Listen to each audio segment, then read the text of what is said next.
Il arrive un moment où il faut comprendre que la seule présence qu'on ne peut jamais perdre, c'est la nôtre. Et c'est ce jour-là que commence la vraie liberté. S'aimer soi-même, ce n'est pas devenir égoïste, c'est enfin cesser de mendier ailleurs ce que notre cœur se refuse depuis trop longtemps. Cette vérité bouscule, ébranle, mais éclaire. Tant de nos souffrances naissent de notre attente envers le regard des autres, de la peur d'être laissé, de la dépendance affective, ou de cette sensation intérieure d'être insuffisant. On confond souvent amour-propre et orgueil, mais c'est tout l'inverse, l'amour de soi, le vrai, celui qui ne crie pas et ne se montre pas, c'est la racine qui empêche l'arbre de tomber à chaque vent. Car quand on manque d'amour envers soi-même, tout devient fragile, la confiance tremble, les relations deviennent des tests permanents, la peur de l'abandon dirige les gestes, la réalité se brouille, la cage mentale se referme sans bruit. On croit vivre, mais on survit. On croit aimer, mais on s'accroche.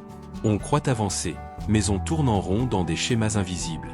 Et le plus tragique est là, on peut passer à côté de toute sa vie en pensant être du bon côté. Imagine maintenant une personne qui, depuis toujours, attend qu'on lui dise qu'elle en vaut la peine. Attente après attente, elle se vide, s'épuise, s'efface. Dès qu'une relation vacille ou qu'un regard change, tout son monde s'écroule. Elle cherche désespérément la sécurité chez les autres, sans voir qu'elle a oublié de la construire en elle. Un jour, après une nouvelle déception, elle s'assoit et réalise que la seule voix qu'elle n'a jamais vraiment écoutée, c'est la sienne. Alors elle commence petit, faire des choses qui lui font plaisir, choisir quelque chose pour elle, s'offrir du repos sans culpabilité, reconnaître un talent qu'elle minimisait, prendre soin d'elle. Ce sont des gestes minuscules en apparence, mais immenses en réalité, ils réparent. De jour en jour, elle découvre que la présence qu'elle craignait tant de perdre est en fait la seule sur laquelle elle peut vraiment compter, la sienne.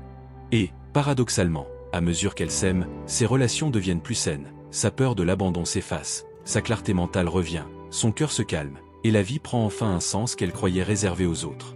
L'amour de soi n'est pas une destination, c'est la fondation invisible de tout ce que nous sommes capables de vivre.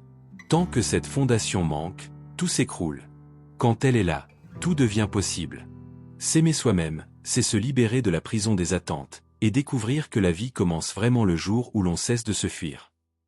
Merci d'avoir visionné cette vidéo créée par Dom Force Intérieure.